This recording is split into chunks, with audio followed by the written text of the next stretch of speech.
You ever had a friend that would just make stuff up because they felt like it? Like when I was in 5th grade, I had a friend who convinced me that The Weeknd was his cousin because he was Ethiopian and The Weeknd is also Ethiopian. That was the first time I had ever heard of the country, so I figured like it was some tiny country where everyone was related or something. So I was like, oh, that's pretty cool. Spoiler alert, that was a complete lie and he wasn't actually related to The Weeknd. This friend also convinced me one time that he had ran away from home. He called me in the middle of the night and told me that he got super mad at his mom, so he ran away and he was just roaming the streets. I honestly thought that bro had like overreacted a little bit, like bro, she just took away your Xbox, it's not that serious. But sure enough, he showed up to school the next day, so he didn't run away, or at least he got scared and ran back to home. But that's the thing, I feel like we all have friends that have weird quirks. Like every single guy has at least one friend who thinks they turn into Lightning McQueen whenever they hop behind a steering wheel. Bro, you have no reason to go 70 in a 40, like we're just getting groceries. The worst thing is, not only do they constantly drive 20 miles over the speed limit, but they always brake at the last second. Like bro, it's a red light, chill. Bro got me grabbing the handle and clenching my cheeks, pause. The thing is, people who drive like this are always either car guys or F1 fans or both, and I don't really have a problem with car guys. Like I get it bro, you just switched out your stock engine for a V16 low taper F32 cooling system Rolls-Royce engine, but that doesn't mean you need to race every other car guy on the road. But when it comes to F1 fans, it's like bro, like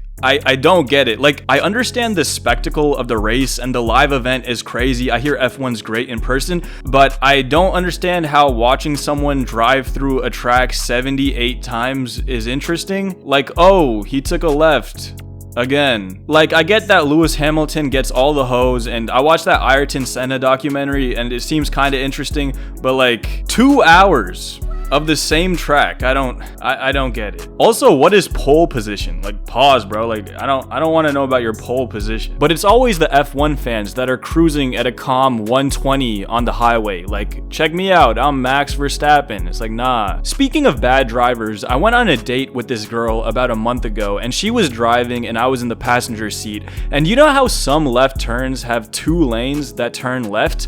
Well, we were on the far left lane and then the light turned green, and as she was turning, she started to merge with the inner lane mid-turn as a car was coming. I was gripping the handle for my dear life, but luckily the car on the inner lane braked before we got into a crash, and then they honked super loud and she like turned back and she's like, what happened? It was one of those moments where I just like sighed and I was like, should I tell her that she kind of turned her brain off on that turn, or should I just be like, oh, that's kind of crazy, I don't know, that was like an insane thing that happened. You ever had a friend that you can't lend stuff to because they take forever to return it?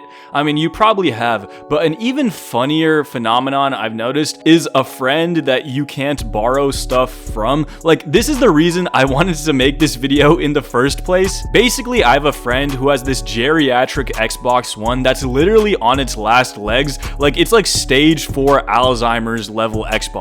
On top of that, the controllers are completely defective. They both have horrendous stick drift that makes playing games like twice as hard. Like, I'll go over to his house and we'll play some UFC, and like every 5 minutes we need to pull out the joysticks of the controllers to stop the stick drift. Recently, one of his friends acquired an Xbox and needed an Xbox controller to play, and my friend was like, sure bro, and then he lent him the stick drift controller.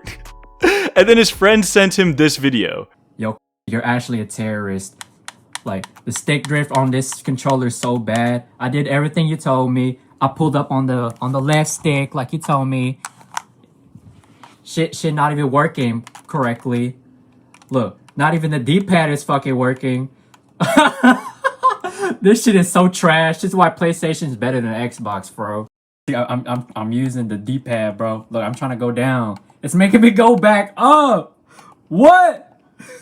Look at this shit. Do you thank your friend for lending you a stick drift controller? Another type of friend that I think everyone has is the rage baiter, and I think everyone has this friend because everyone has been this friend at some point in their life. Like when two of your friends are arguing, you have to strategically choose who to glaze just to make the other one mad. You know what I'm talking about? My favorite type of rage bait to do on my friends is to text them super early in the morning. You see, there's this video of Rick Ross that's just so funny to me, and I just love watching it.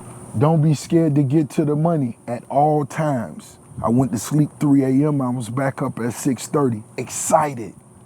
No excuses. My bad. I simultaneously agree with the message and also love his like over the top attitude. So I'll just quote, "Don't be scared to get to the money at all times, whenever I can." My favorite time to do it is when I'm up super late editing. I'll just text the group chat, "Don't be scared to get to the money at all times." Just so whenever they wake up, the first text that they see is my Rick Ross quote. My favorite time I ever did this was when my friend needed to get up at 4:30 a.m. to go to a debate tournament. So then at 3, I texted, "You're asleep, I'm up getting to the money. We are not the same. Don't be scared to get to the money at all times." And then at 5, 2 hours later, I texted, "I know you're up going to your debate tournament. I just want you to know I'm still up getting to the money. Always chase your dreams and chase the bag." And then he responded, "This is too early for me." At which point I responded, "It's never too early to hustle hard and get this dough." Yes, it is. I need my beauty sleep. For me, the best way to rage bait my friends is to just act like a Gary V hustle coach that just acts like I'm intellectually superior and like I'm getting to the money at all times. Like there's this Dana White clip that I also love sending to my friends whenever I can. "Stay home, man. Stay home and do your thing. Good luck to you. I wish you all the luck in the world.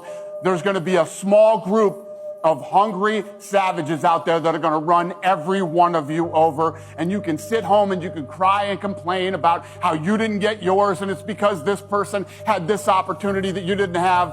It's all bullshit crybaby stuff. I believe that rage baiting is an art that most people aren't good at. Like most people's idea of rage baiting these days is just saying, "Oh, this isn't tough, unk. This isn't tough, little bro," with like a peace sign emoji afterwards or like a droopy rose. And it's like, seriously? That's the best you got? And I think that's the hallmark of this generation. Like I'll go play basketball at the gym and people will just act like complete idiots, and then they'll be like, "Oh, W rage bait? Did my rage bait work?" And it's like, you're not rage baiting, you're just embarrassing your entire bloodline.